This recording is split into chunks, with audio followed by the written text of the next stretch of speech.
बनेगी, मैं कहां से लेकर आऊंगा, तुम ही आते महाराज, ये परेशानी, ये दिक्कत, वो दिक्कत है। बस मैं पॉइंट नोट करते जाता हूं, मेरी डायरी में प्रवचन तैयार हो जाया करता है। और प्रवचन आएगा कहां से? समाज की बातें समाज के बीच रखना पड़ती हैं। आपको उसी भाषा में समझाया जा सकता है, आपको शास्त्रों की भाषा में समझ में आने वाला नहीं है। उदाहरण भी वही दिए जाते हैं जिसमें आप सुबह शाम जिया करते हैं। ध्यान रखना, ये दिल की बातें दिल तक पहुंच जाया करती हैं, वरना ज्ञान की बातें एक कान से सुनो और दूसरे कान से निकल जाती हैं। ध्यान रखिए, बड़े परेशान हैं लोग, बहुत हैरान हैं लोग, क्रोध से परेशान हैं। अब क्रोध तो भाई आ ही जाता है, करोगे क्या करोगे, लाख कोशिश करो, क्रोध तो आ ही जा। जहां चार बर्तन होते हैं वहां खटपट तो बोलो होगी, आगे भी। तो मेरा गला क्यों फड़फड़ा रहे मेरे भाई, ध्यान रखिए। अरे चार बर्तन है वहां खटपट तो, अरे लड़ाई कहां नहीं होती है। ये मत सोचो कि केवल तुम्हारे घर में लड़ाई होती है, लड़ाई तो महापुरुषों के घर में भी हुआ करती है, बड़े बड़े ज्ञानियों के घर में झगड़ा हुआ करते हैं। अब आप भी बताइए, जिन्हें दुनिया महापुरुष बोलती है, आदर्श पुरुष माना करती है, लड़ाइयां तो उनके घरों में भी हुआ करती हैं। अब ये महाभारत बताओ, कोई गरीब घरों की लड़ाई तो थी नहीं, ये महापुरुषों के घरों की लड़ाई थी। महाभारत दो भाई भाई लड़ रहे हैं, वो भी तो एक झगड़ा ही था ना। कौरव और पांडव ये महापुरुष गिने जाते हैं, इनके घरों में भी झगड़ा हुआ करता था। रामायण में सिंहासन को लेकर के झगड़ा हो गया, राम के घर में भी झगड़े होते हैं, दुर्योधन के घर में झगड़े हुआ करते हैं, युधिष्ठिर के घर में झगड़े हुआ करते हैं। झगड़ा कहां नहीं होता मेरे भाई, भरत बाहुबली का ये झगड़ा नहीं तो क्या था, ये भी तो एक झगड़ा था। ये मोक्षगामी लोग, ये सम्यक दृष्टि लोग, यहां इनके घरों में भी झगड़े होते थे, और बड़े आदमियों के घरों में भी झगड़े होते हैं। मुकेश अंबानी, अनिल अंबानी, ये झगड़ा नहीं तो क्या प्रेस्टीज रगड़ा है, विचार करिए। झगड़ा तो इनके घर में भी, प्रमोद महाजन, प्रवीण महाजन, झगड़े तो इनके भी घर में हुआ करते हैं। ऐसा कोई नहीं है जिसके घर में बारामती के घरों के बारे में मुझे नहीं मालूम है, यहाँ झगड़े हैं या नहीं है। होशियार मत बनो कि हमारे यहाँ झगड़े नहीं है, घर घर की कहानी है, इसलिए तो महिला देखती है कहानी घर घर। विचार करिए, सास भी कब हुई? नहीं, वो बहू थी बेचारी, पहले भी बहू थी और आज भी बहू है, वो सास बनने का मौका ही कहां मिला है उसको। ये हालात है हमारे घरों में, लड़ाई है, झगड़े हैं, विवाद है। महापुरुषों के घरों में भी झगड़े होते थे, आपके घर में भी झगड़े होंगे।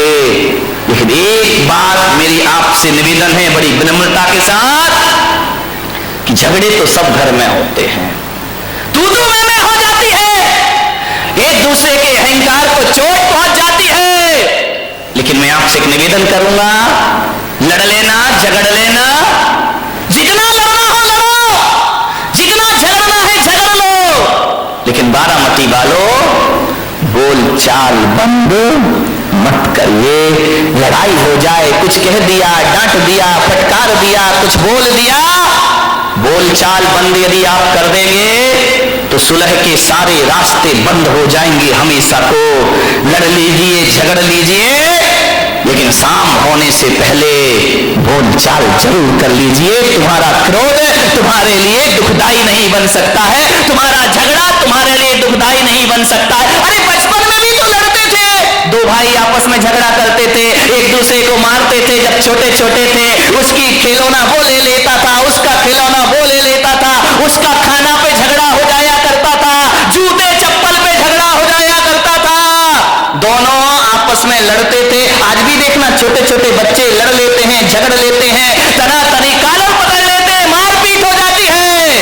लेकिन थोड़ी देर बाद देखो तो नजारा बदल जाता है। जो बच्चे अभी थोड़ी देर पहले लड़ रहे थे, थोड़ी देर बाद ये हालात होते हैं कि एक आइसक्रीम दोनों के पास होती है, ये इधर से चाटता है और वो उधर से। दोस्ती हो जाया करती थी, बचपन में भी लड़ते थे, बचपन में भी झगड़ा होते थे, बचपन में भी हमारे जीवन में विवाद हुआ करते थे।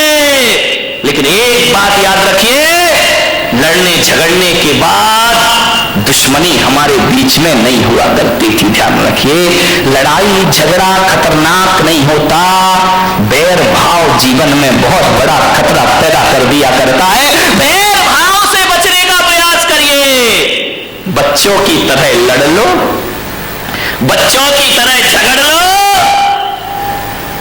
कितना अच्छा होता, कितना अच्छा होता। काश ये आदमी आज भी बच्चा होता, कितना अच्छा होता। काश आदमी आज भी बच्चा होता। ध्यान रखिए, बचपन में लड़ते हो, फिर बोल लेते हो, एक तरफ तो मारपीट करते हो, फिर थोड़ी देर बाद गले में हाथ डाल करके घूमा करते हो, लेकिन बड़े होकर आदमी को नहीं जाने क्या हो जाता है। एक बार झगड़ लेता है और जिंदगी भर की बोलचाल बंद कर दिया करता है। ये बोलचाल चालू रखिए, मौन मत लीजिए, दुश्मनी को जन्म मत दीजिए, व्यवस्थाएं आपकी बनी रहेंगी। ध्यान रखना, मान्य है। हंसता खिलखिलाता परिवार होना चाहिए। हंसोगे, खिलखिलाओगे, क्रोध पैदा नहीं होगा। ध्यान, दो ही चीज हो सकती है जिंदगी में, या तो हंस लो या गुस्सा कर लो। ध्यान रखना, जब गुस्सा करते हो तो हंसी गायब हो जाती है, और जब आदमी चेहरे पर मुस्कुराहट और हंसी लाता है तो क्रोध गायब हो जाया करता है। दोनों एक साथ कभी नहीं रहा करते हैं। ऐसा कभी आपने नहीं देखा होगा कि क्रोध में, गुस्से में किसी का मुंह भी फूला है और हंस भी रहा हो, मुस्कुरा रहा हो। दोनों काम एक साथ कभी नहीं हुआ करते हैं। इसलिए मैं आपसे कह रहा हूं कि क्रोध की जगह हंसता खिलखिलाता मुस्कुराता जीवन होना चाहिए। जितने आनंद में रहोगे उतना क्रोध आपसे दूर रहेगा। मेरे कमरे में लोग हंसते रहते हैं, आवाज आती रहती है, हंसी मजाक की आती रहती है। बोले महाराज आप संत हैं, आपका कमरा बड़ा सीरियस होना चाहिए, बड़ा गंभीर होना चाहिए। मैं बहुत कोशिश करता हूं गंभीर हो जाऊं, गंभीर हो जाऊं, लेकिन क्या करूं, मेरा स्वभाव मुझे गंभीर नहीं होने दिया करता है। हंसता हूं, मजाक करता हूं, व्यंग करता हूं, आदमी से बातें कर, बच्चा आए तो उससे हंस लेता हूं, बूढ़ा आए तो उससे हंस लेता हूं, महिलाएं आती उनसे हंस लेता हूं। ध्यान रखना, जहां तक मेरी सोच है, अब इस दुनिया को उदास गंभीर और सीरियस संतों की जरूरत नहीं है।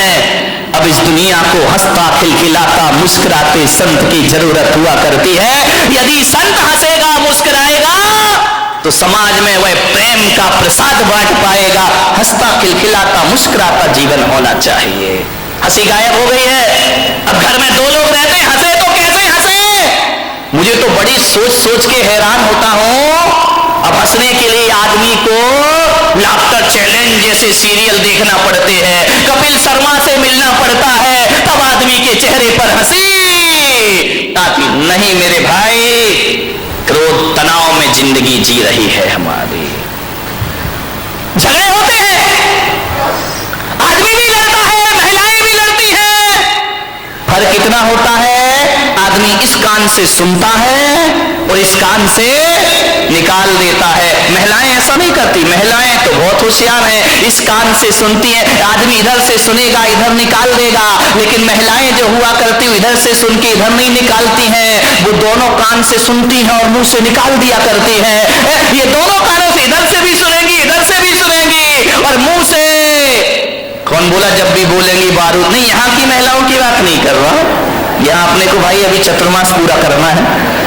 मैं तो बम्बई वालों की बात कर रहा हूं, तुम्हारी आगे जाके देखूंगा। ध्यान रखिए, विचार करिए, आप सोचिए। ऐसा नहीं है कि इन्हें गाली देना नहीं आता है, आता है। ऐसा नहीं कि इन्हें गाली नहीं आती है, बहुत आती है, लेकिन ये बोलती नहीं है। ध्यान रखिए, आदमी तो गाली ही गाली बोलता है, हर चीज पे गाली बकता है। बिना गाली के बातों की शुरुआत है, कई का तो गाली तकिया कलाम बन जाता है, हर बात पे चार गाली बका करता है। मैंने कहा यार, जितनी भी गाली इस देश में है वो महिलाओं के नाम से सारी गाली है, माँ के नाम से, बहन के नाम से, बाप और भाई के नाम से कोई गाली इस देश में नहीं है। मैंने कहा इतनी सारी गालियां महिलाओं के नाम से क्यों है इस देश में? विचार किया कि महिलाओं को गाली आती है, लेकिन ये गाली बका नहीं करती है, लेकिन आदमी 24 घंटे गालियां दिया कर। ध्यान रखिए मान्यवर, किन बातों पर झगड़ा होता है हमारे घर में? छोटी सी मानसिकता संकीर्ण प्रवृत्ति हमारे यहां झगड़े को जन्म देती।